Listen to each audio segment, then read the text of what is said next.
Brother, यहाँ पे हमारा माइक खराब हो गया और पब्लिक मीटिंग करना मुश्किल है। जी बिल्कुल ठीक बात है। तो मैंने सोचा कि हम थोड़ा यूपी के बारे में बातचीत कर लें और आप अपना पर्सपेक्टिव हमें बताइए, हम आपको अपना पर्सपेक्टिव बताते हैं, थोड़ी डिस्कशन करते हैं। और ठीक बात है, ठीक बात है। मैं समझता हूँ कि जब माइक खराब हो गया हम दोनों बात करेंगे, वो रिकॉर्ड होकर के जाएगी तो लोग बेहतर और अच्छा समझेंगे और अच्छा रिजल्ट आएगा। और क्योंकि सोशल मीडिया से वेल कनेक्टेड है तो सब लोगों को जानकारी मिल जाएगी कि हम और आप क्या बोल रहे हैं। यूपी जो 80 सीटें दे रहा है, इसमें 79 सीटें समाजवादी पार्टी, कांग्रेस, इंडिया गठबंधन जीत रहा है। एक जो क्यूटो है उसमें हम और आप लड़ाई में हैं।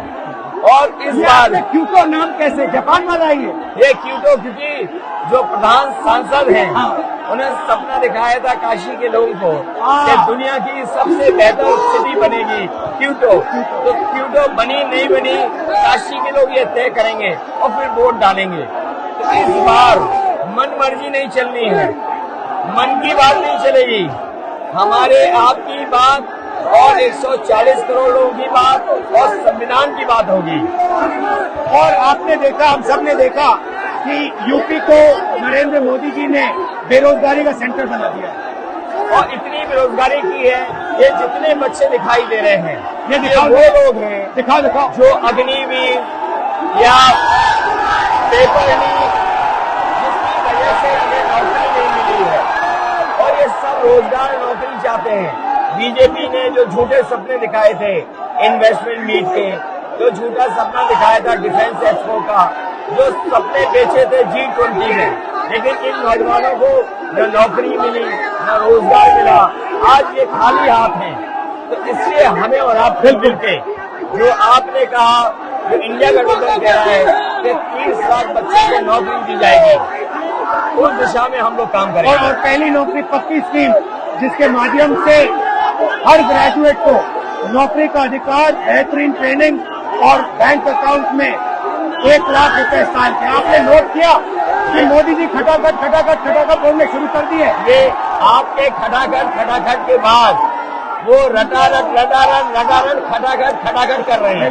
अच्छा, आप एक बात बताइए, मुझे क्यूरियोसिटी है, थोड़ा आप अपने पापा के बारे में मुझे बताइए जी। मुलायम सिंह यादव जी के बारे में बताइए, आपने उनसे क्या सीखा? नेताजी और उनके साथ के लोग बिल्कुल जमीनी राजनीति करते रहे। हालांकि नेताजी कुश्ती, पहलवान और गांव आप करते हो कुश्ती? नहीं, मैं कुश्ती नहीं कर पाया जीवन में, क्योंकि मैं मिलिट्री स्कूल में चला गया तो कुश्ती नहीं कर पाया। लेकिन नेताजी इसीलिए धरती पुत्र बोले गए कि वो जमीन की बात को समझते थे। धरती पर जो लोग हैं उनकी क्या भावना है उसको लेकर के वो आगे बढ़ाना चाहते थे। और आपका इस क्षेत्र से और इस शहर से आज का लगाव नहीं है, न जाने कितने सालों पुराना लगाव है। जो इमोशनल कनेक्ट आपका इस शहर और शहर से है वो शायद और किसी राजनीतिक परिवार का नहीं होगा। तो नेताजी से उनका हार्डवर्क और अपने लक्ष्य के लिए लगातार काम करते रहना, जो गैर बराबरी की लड़ाई डॉक्टर राम मनोहर लोहिया यहीं लड़े थे। हालांकि हमारी आपकी विचारधारा की यहाँ टकराव रहा, लेकिन हमारे व्यक्तिगत या जो सिद्धांत में कभी समझौता नहीं हुआ।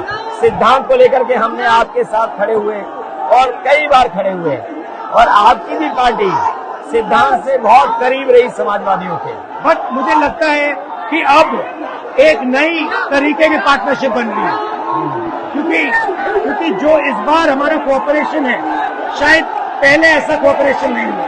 मतलब बिल्कुल सब जुड़ गए। सबसे अच्छा ये है कि जितना उन्होंने कहा 2 लड़कों की जोड़ी, उतना युवा आपसे, हमसे, इंडिया गठबंधन से और जुड़ गया। तो ये नेचुरल अलायंस है, और नेचुरल अलायंस इसलिए लोग महसूस कर रहे हैं कि वो चाहते हैं कि नौकरी और रोजगार मिले, नौकरी और रोजगार मिले। तो ये बड़ी भावना है कि हमसे आपसे ये यूथ कनेक्ट कर रहा है। सबसे बड़ी बात, महंगाई की चोट सबसे ज्यादा इन लड़कों को लगती है। हमारी थिंकिंग है और आपकी भी है कि ये जो 22-25 लोगों को नरेंद्र मोदी जी ने पूरा का पूरा धन पकड़ा है, उसको ठीक करने के लिए जो हमारे युवा हैं, माताएं बहनें हैं, उनको डायरेक्ट बैंक अकाउंट में पैसा देना है। देखिए, ये जो लोगों के पास पैसा पहुंचने से जो अर्थव्यवस्था को लाभ मिलेगा, मैं समझता हूँ इनका भाग्य भी बनेगा और देश की अर्थव्यवस्था ही बेहतर होगी। ये जरूरी स्कीम है कि इनके अकाउंट में पैसा पहुंचे, जिससे थोड़ा बहुत जीवन स्तर इनका भी अच्छा हो। नरेंद्र मोदी जी डिबेट से क्यों डरते हैं? क्योंकि वो सच का सामना नहीं करना चाहते। पूरा उनका झूठ का गुब्बारा है।